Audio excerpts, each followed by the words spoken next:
แต่ก่อนจัง ถ้า ไป มันใส่เวลาโดนเพราะว่าเฮาบ่ได้ผ่าทางกลางแหละอันนี้สิเป็นบ่องเด้หางว่าเลื้องแล้วเนาะ บ่ฮ้อนบ่จุ่มให้มันรีบหน่อไม้ลมน่ะมันสิออกเบิดบัดนี้ บ่ให้น้ำเข้า โดยสบายดีเด้อพี่น้องเด้อบอกเก่งเปิดคลิปมาบัดนี้ก็ค่ำเลยพี่น้อยได้ยินแต่เสียงกบเสียงเขียดน้องสนั่นเลยในข้อนี่กัน เป็นตะโคมพี่น้องถือมาปลาไว้ยามมืดพอดีพากันนึ่งหน่อไม้อยู่ในเตาถ่านนี่แหละซื้อหวดมาแล้วก็นึ่งไว้นี่หนึ่งแต่เว้นพวกแหละมันก็เป็นสมุงเพื่อมันสิสุกนะอากาศถ้าหนึ่งบ่เบิดก็สิประมาณมื้อหนึ่งเฮือนบางเทื่อก็หนึ่งอยู่พี่พังเบิ่งหนึ่งไปซะก่อนเทื่อละ3-4 ถุงหนึ่งบรรยากาศมืดครึ้มแล้วได้ยินเสียงกบเสียงเขียดน้องน้ำนี่ก็ย่างมาฟังเฮเมื่อกี้นี่พอดีได้กระปูประมาณ5-6 ตัวนี่แหละก็ย่างเมื่อมันค่ำก่อนพอดีว่าสิกลายไปทางบรรทัดเลยไม่เท่ายกกับมือนอนพุ่นพอดีกลายไปเวียกทางพุ่นจะเอากระปูไปให้เราเลยเราสิเข้าไปซื้อเครื่องธรรมธาตุพุ่นแหละมันจะขี่ย่างไปหาน้องนาตีเป็นอยู่มันมืดคนเดียวพี่น้องบอกเก่งเอาไปโคบมานำเป็นอยู่ครับต้องพิพาน้องกันยาอยู่พุ่นแหละไปย่างไปเบิ่งน้องพุ่นก่อนแซ่เป็นผ้าเป็นบรรทัดทัดอิงหังแล้วสิเอากระปูเอาอย่างไปให้ไม่เท่าเลยก่อนไม่เท่าแล้วอยู่พุ่นนั่นคือสิผมมีผู้พาไปซื้อดอกจริงก็ได้ท่านบอกมีคนซื้อมาให้ย่างกับมันไก่ฝนตกเนี่ยก็เลยมีกระปูเสียบให้เพื่อนเรากินอยู่กระปูนะมือบอกเก่งมาเห็ดบานประตูให้แล้วก็เกี่ยวกินก็ด้ามโตด้ามใดแล้วก็เกี่ยวกินมือก่อนหางกาครับประบุนเอาให้เพื่อนจักโตแหละให้มันเกี่ยวกินน้อยหนึ่งอันนี้ก็สีลายอยู่ดอกเหลือกินเดี๋ยวไปทางพุ่นหรือจะให้เพื่อนเลยแวะไปเบิ่งเพื่อนเลยเพราะว่าบ่ได้เข้าไปหาดุลอะไรอยู่เฮือนหลังนะเฮือนใหม่เพื่อนนะมันเข้าไปโดนเติมแล้วก็กินก็ได้อย่างมาทางพี่กับมืดเลยพี่น้องเพิ่นหนึ่งหน่อไม้ไว้อยู่เพิ่นไปลงคลิปทางทางเดินพุ่นละมันสัญญาณแหงไกลแล้วเนี่ยไกลสิสุกแล้วพอดีซื้อมวยมาใหม่ซื้อขวดมาใหม่ใครกันใส่ถ่านโตมีพื้นก็มีอยู่ทางพี่กันยังเหลือ3 ถุงเอาไว้1ต่อไปพอหวดอันเดียวมันใส่ได้แต่4 ถุงหวดนี่ใส่ลายบ่ได้เหลือมาว่าเซียนเพิ่นไปลงคลิปอยู่ทางต้นมะเกลือทางหลังตู่เพื่อนเอสาพุ่นแหละทางเดินอันนี้สิเป็นกระปูสิใส่ถุงยางไปให้มันขาวคำเลยปลาไว้กระเบื้องใส่กินแล้ว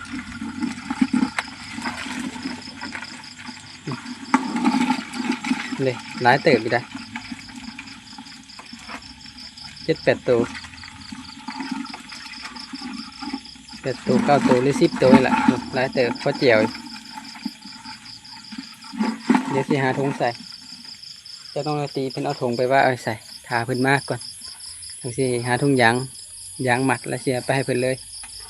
แวะพอดีแวะไปเวียกทางบรรทัดแล้วเสียแวะให้เพิ่นเลยดีกว่าปลาไว้นี่ไปถือแหออกมาเห็นปลาบ่อนก็เลยไปขวางลองมึงมันหนักบ่ถือปลาถือแต่กระปูบาทเดียวถือ6-7 ตัวหัดขำซ้ำก็เลยได้ซ้ำนั่นก็เลยมาถ้าแต่มันสุกบ่มี2 หัวที่เอาอีกเตาหนึ่งอย่างนี้พี่น้องจังไวมันก็ไข่ดอกมันก็สีบดึกมันนี่เพราะว่าเขาหนึ่งแต่เว้นเนี่ย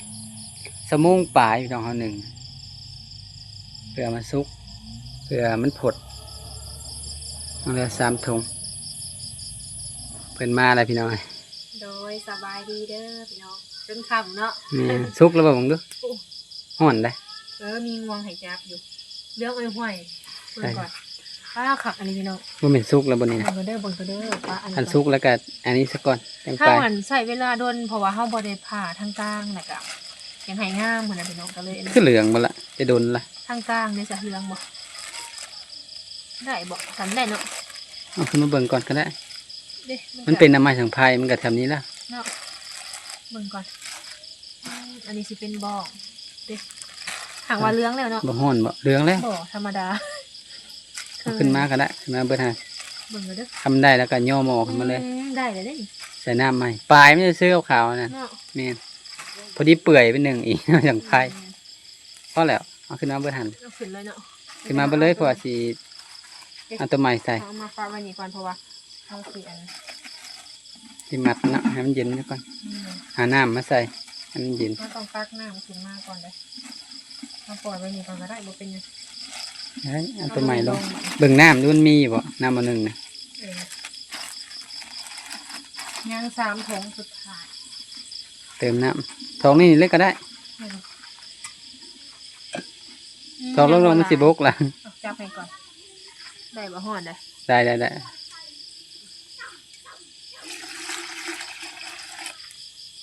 เพิ่มเวลาเลยเนาะ โอ้ มันเป็นหยัง ตำมือกันสิเอา เดี๋ ใส่ ยวเราไปเอาน้ำมาแล้วก็จังหมัด แต่ว่าเราสิเอาน้ำมันตัวนี้ ลงก่อน เด็ก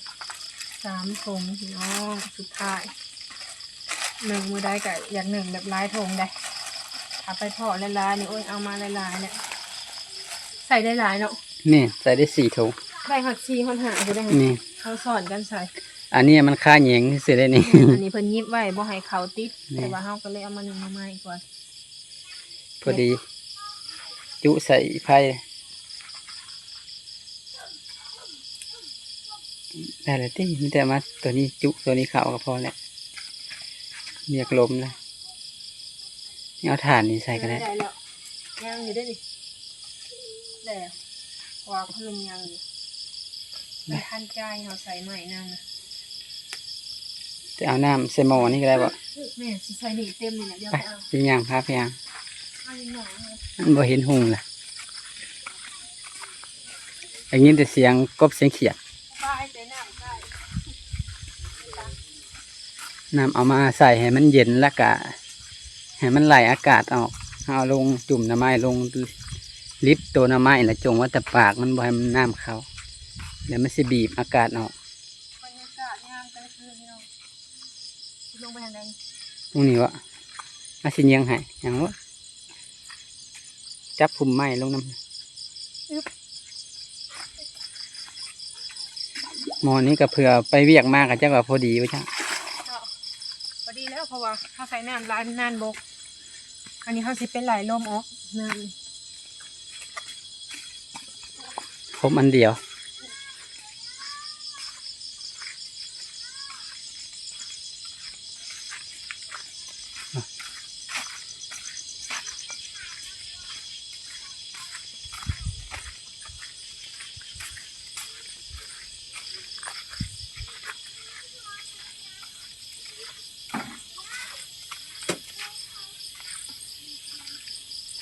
ใส่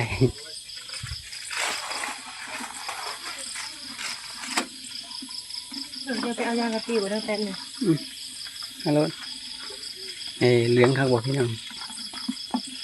พอดีเหลืองคักหนึ่งแต่ยังมันเวียนพอละพอดีมืด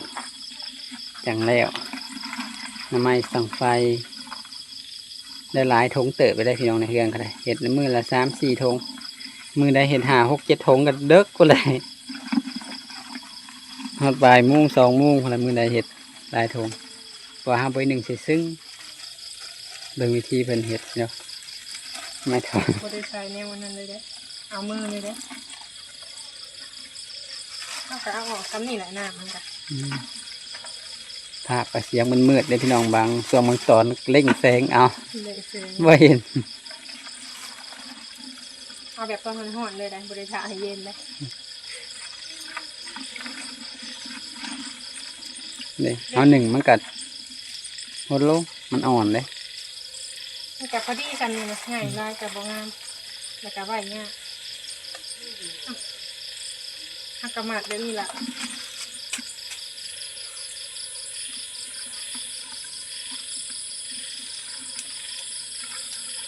เอาซ่อนซองเลยเผื่อความอันว่าให้มันซอดหรือว่ามีแนวไปแทงไปยางนั่นแหละตัวร้ายกับยันไม้นั่นนี่เนาะ เดี๋ยวเนาะสีกันซึ่งเราเขาจังทอดเขามาหมักก่อนให้เย็นก่อน ปะไว้ให้น้ำเสด็จก่อน นี่จังสีทอดอีกชั้นหนึ่ง มันสิมีน้ำในก้นมันนี่ นี่ ในถอกน้ำออกคือมันเย็นก่อนก็ได้โอ้น้ำหน่อไม้เหลืองเสริม แบบต้นหอดนะลองทดลองมือ หมอตัวนี้กับผดน้องสนาน แต่ว่าปกติเนี่ยสิมีแนวไหลลมอยู่เลยแต่ว่าเขาก็ไหลลมแบบธรรมชาติ มีแนวดูดสูญอากาศได้ดูดอากาศออก จะมีอยู่แต่ว่าเขาใส่อันแบบนี้เอา เอาแบบนี้ก็ได้แล้ว จะต้องไปซื้อเพิ่นนะอันนี้เป็นธรรมชาติเอา อยู่ในซื้อขวดมาไหว้พี่น้องซื้อมวยว่ะ เพื่อเขาได้เห็ดเด้เขาจะสบาย มามื้อหน้าละหามากลางเวียนละเฮ็ดอยู่นี่เลยคือมื้อนี้แหละจงคนมื้อเฮือน แต่ว่าเขามาเห็ดอยู่เพื่อนแหละเด้ บ่ อ จักเมียนกาบบ่จักเมียนหยังเผื่อมื้อ หลายอย่างเนาะน้ำนี่ อันนี้นั่นหาป้าวันนี้แหละมันเหี่ยวเขาจะจูดกาบมัน อันนี้สีซ่อนอยู่ ขายได้เลยได้อพี่น้องเอ้ยดอกยามแรง งามๆอะซื้อ นี่ บ่ ซื้อเขาเจ้าซื้อได้แบบนี้ ซื้อเรียนงามอะ นี่ ส่วน ตก แรงนะไม้เบิดนี่ขายกับบ่พอพุ่นแหล้ว ในห้านประเภทห้านขายเครื่องขายตำขายหยังเพิ่น อันนั้นเอาก่อนเนาะ แล้วห้อยไว้ตอนอาหารเขาเดียวเบิด เอาก็เอาลงแบบนี้แล้วลงออก เด็กจุ่มให้มันรีบหน่อไม้ลมน่ะมันสิออกเบิดบัดนี้ บ่ให้อันบ่ให้น้ำเข้าพี่น้องแล้วเขาก็กำไว้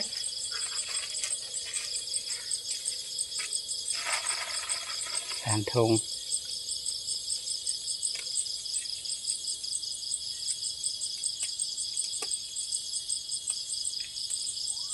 ก็แป๊บเดียวสุกอะ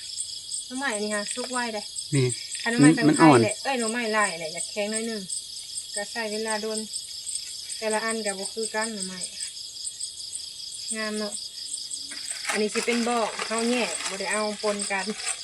ถ้าปนกันแหละบ่อยากงามปานใดแต่เก่าก็ไว้กินนี่แหละเขาก็เคยเฮ็ดปนอยู่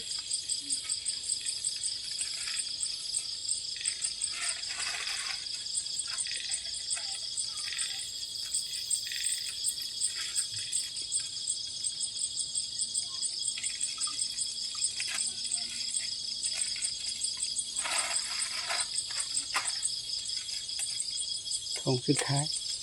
ซ่อนเอาบัดนี้ เนี่ยเขาก็หาหอยไว้ ถ้าในเห็ดเขาแนวหอยไว้ในเฮือนก็ได้ หาหอยอยู่ได้เห็ดแบบทางอนาคตในคานหามน้ำนี่ก็ได้เอาก็สิมาซ่อนกัน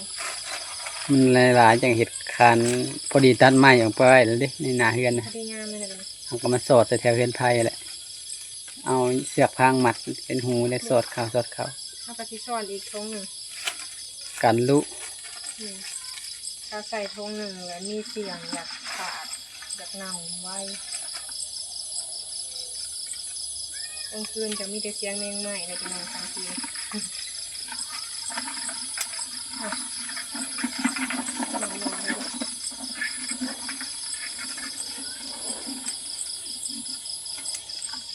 เสียงกระปูเนื้อขุเลย กระปูอ่ะ เมนว่าสีกายเอาไปให้ไม่เท่าคำอยู่ จะเอามาใส่ ขวางเหี่ยวในเทิงนี่ สึกเหบ่นี่ แม่น9 ตัวหรือ10 ตัวแหละ ตามไปคุดแก้ว ขวางเข้าเดียวได้มันขำก่อน แม่เลยไม่ถามอันละปนกินน่ะอิ่มใช่ไหมคะนี่สวยงาม พอดีฐานน้ำไม้ตัวนี้สุกมีข่าวบรรทัดและเอาไปซื้อเครื่องยังออกมา พอดีกายอย่างนั้นนะให้เราเลยปะใบกับบุญไปกิน หมักไปเด็กพอลูกลง 4 ธงแรกเหลืองขักปันอย่าง เลี้ยงไว้หอยสิ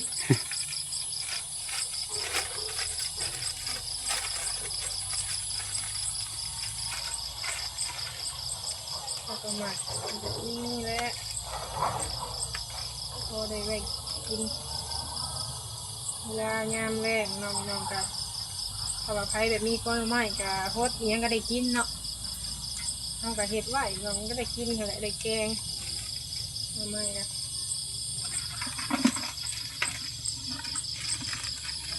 มันน้ำไม้แล้วเอากระปูที่ทงยางอันนี้ได้นี่ ได้เล ตัวย างเจ้าแหละยังทนเนี่ย บอกยังจริงไงติดตามได้เลย นะ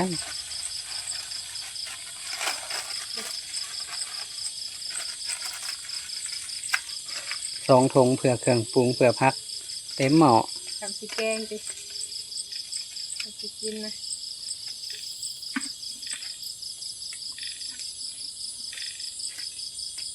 เรียบร้อยอันนี้จะเป็นบอกหน่อเนาะเบิ่งดูเป็นอะไรทานอยู่บ่ สีนะ เย่ นี่ มา เหลืองหักปันเนี่ย เยอะเลยตรงนี้เราก็ไว้เห็ดอีกหน่อยยัง3 ถุงสุดท้ายเนาะคือสิได้แหละซ้ำนี้กะ ได้ ต้อง เห แบ ลื บ อง ทดลองเบิ่งอยู่ได้พี่น้องเพราะว่าอันเห็ดเป็นแรกๆเพราะว่าเฮากับโบมีแบบว่าไปบ่ได้เบิ่งในไซส์อะไรกะแบบเห็ดหั้นนะโดยตัวเอง ลองเบิ่งว่าสิเป็นอะไรเฮาก็อยากทดลองโดยตัวเองถ้าว่าบ่ได้ก็เฮ็ดใหม่เพราะว่ายังโดนอยู่เดิเอาใหม่ก็เพื่อสิเบิดเนาะ นี่ ถ้าว่าฝนตกก็คือสิยังโดนหั้นนะแต่ว่าสำคัญเลยก็คือตอนหนึ่งนี่แหละแล้วก็ตอนใส่ถุงถ้ามีลมอยู่ในก็คือสิแบบมันหนาวไว้เด้เฮาก็เลือกเอาแบบหน่อแบบนี้มันก็สิงามถ้าเฮาใส่รวมกับบ้องก็บ่อยากงามปานใดหน่อไม้ เอากระปูใส่เนี่ย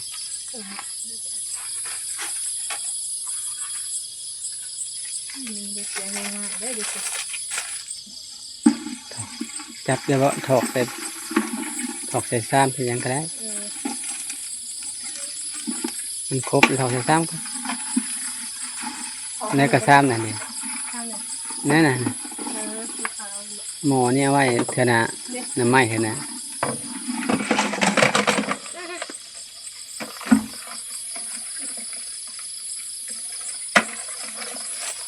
หลายเดือดมากแป๊บเดียว เสร็จแล้วด้านโตแล้วก็เจียว แม่น ด้านโตแล้วยังเจียวครับ แล้วเจียวยังได้ไม่ทำนะ ถ้ามือเห็นบันประตูแล้วเราก็เจียวทำเจียวกับปู หน่อยเดียวหนึ่งปี หักด้ามโต2 โตนี่แหละ ช่วงหนาแรกนะเพิ่นไปคุดได้2 โตก็เอามาแจวพอได้ให้ไม่ถาเรากินเพิ่มมาคุณเราให้สิบุมีเรากินละ พูดเลยอย่างมันทาดหมดแล้ว เสือชีฮอดเนาะ กิโลดึงหมดแล้วอย่าง ห ไร ลายเติบเลยเอาไปแวะให้แม่ถาเอาไปน้องเอาให้เพิ่นได้ปนกินอันนี้เฮาก็ไหวไหวเห็ดอีกเทื่อนึง เอาไว้อยู่นะพูน้ำไม้นะปู บรรยากาศก็ได้ ก็ตา ได้4 ถุงแล้วมื้อนี้เนื้อหอยไว้อีกเดือนไปละ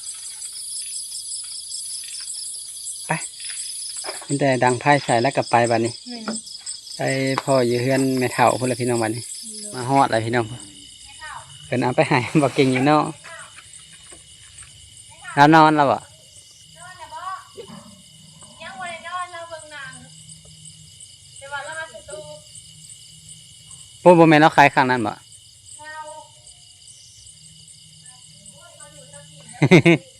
โอ้ยไปอันนั้นไปว่าเฮ็ดแล้วเพิ่นได้กระปูแล้วก็มาซื้อเครื่องอยู่วันพระจะได้เอากระปูให้เจ้า เอาไปหาเรากันหน่อยหนึง เจ้ามา ถ้าได้นอนซับ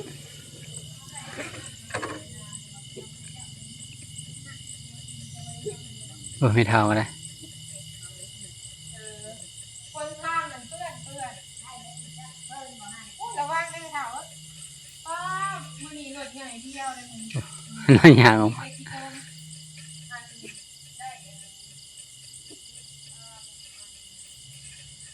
กินข้าวกับหยังไหมเท่ากินข้าวแรงกับหยัง น่ากันง่ายก็ทานนะ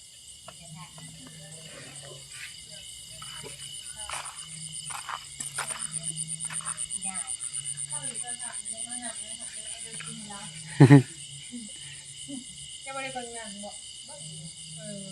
อ้าวแล้วเพิ่นก็เก็บเสียงข้างนอกเงียบกิ๊บ เดินเฮือนคือแปลนถ้าว่าคือหากนมารู้สึกว่าเดินเฮือนมันเท่าเบ็ดแปลน ตัดหญ้าบ่นี่นะแม่นบ่ค่อยจะตัดหญ้าบ่นี่ตัดหญ้า ยังพอยังเป็นแปลน แล้ว ป้า ซับ เนี่ยแปลนเลยเดินเฮือนเรา กินข้าวแรงกับหยังไม่เท่า มาจับยา ได้ แล้ว กินเลย อัน ว่าผักว่า โก โกะจ้ะ อยู่พาโกไปซื้อยาเพื่อ เออ ไปแถวเราได้กินลาบนะพี่น้องอยู่บนถาดนะราคาแบบพอดีซื้อเลย ใครอยู่ 9,000นะไปแถวเนาะแม่นบ่10,000ติ คิดพันกับพ่อกิน แม่น เออใครอยู่ไม่เท่า ถุ ได้ งละ20 บาท ได้ลูกหลานอยู่ใกล้ใครอยู่ก็ ไอโก้นั้นเราอยู่ใกล้แหละ เราเอาไปซื้อของกินละคือกัน ไปซื้อทุกมื้อบางทีก็ มันไปซื้อทุกมื้อมันในซื้อมาโกมื้อเช้า เอ มื้อ อ อื่นมื้อแรงคุณมันจะมันใส่ที่โมงมื้อแรง เป็นเท่าก็จำได้ได้โมงเราสิไป แล้ แล้ว ก็ ก็ ฝา ฝาก กที่โมงมันจื้อนะว่านี่นั่นพาชีละป่า ได้กินนั่นก็ไข่แน่พี่น้อง มัน อุ่นแต่เพิ่นอยู่ใกล้นะ ที่พัน เราอยู่ใกล้กับบริญา มั ณ นไป แล้ว มันไปของมึงมันไปซื้อ จะมีหยังจะก็ห้อง5ล่ารถเพิ่นก็แบบธรรมชาติพี่น้องบ่ได้ถือโตไปใส่บาตรนํกัน ว้ามันน่ะเครื่องปลูกเหรอ อยู่ใกล้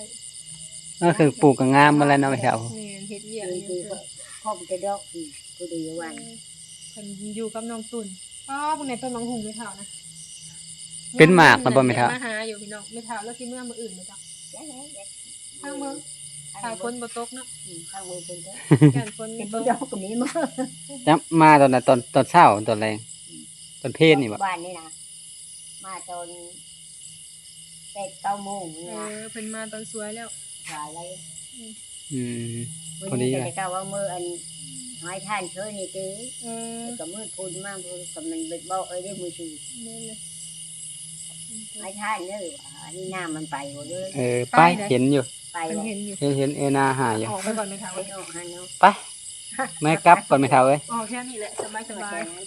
พอดีท่านมาเพื่อนทางก็อยู่ตะทาน สิไปเพียงอยู่มันถาดได้อยู่ ป้าไว้ก็เสียละลากก็เลยมาให้เจ้าสิไปเวียกเนาะก็ได้ พอได้กล แม่นไปวันนี้ไปก่อนไม่เท่า ตอนแจ้งนี่แหละถ้าได้ชิมถ้าได้มาหาถ้าจะบ่มือ ป้ามาวันนี้เดินเฮือนแปลนเลย เราทางหยา ไปครับท่านวันนี้เขาเจ้ายังเปิดห้านอยู่ที่เนอสำนี้ ยัง9 ไป โมง3 ทุ่มมันปิดเลย มาซื้อเครื่องมันทาดเลยมาเลย งามเนาะ มันเฮ็ดแล้วแล้วปุ่น แล้ นะ วเลยทรงงามเนาะ แมนแนมเฮ็ดแต่เพิ่นเฮ็ดทำอิฐเพราะว่างามกว่าหมู่อ่ะ กว้างตั้งหนาบ่เห็นในผลศาสตร์ใส่ แมนไปพี่น้องพากันกลับก่อนบัดนี้พุ่นได้ยินเสียงเพิ่นเทศน์อยู่ใกล้วัดป่าแน่ โดย ค่ำโดยสำหรับคลิปนี้ว่าเก่งก็สิขอจบคลิปเด้อพี่น้องเด้อมาดินจัดสรรตามใจพี่น้องเอ้ยมาแวะหาแม่เฒ่าน้อยหนึงสิเมื่อก่อนบัดนี้ ไปบรรทัดพุ่นแหละแล้วก็เมื่อเตาทานเมื่อก่อนบัดนี้สบายดีเด้อพี่น้องเด้อ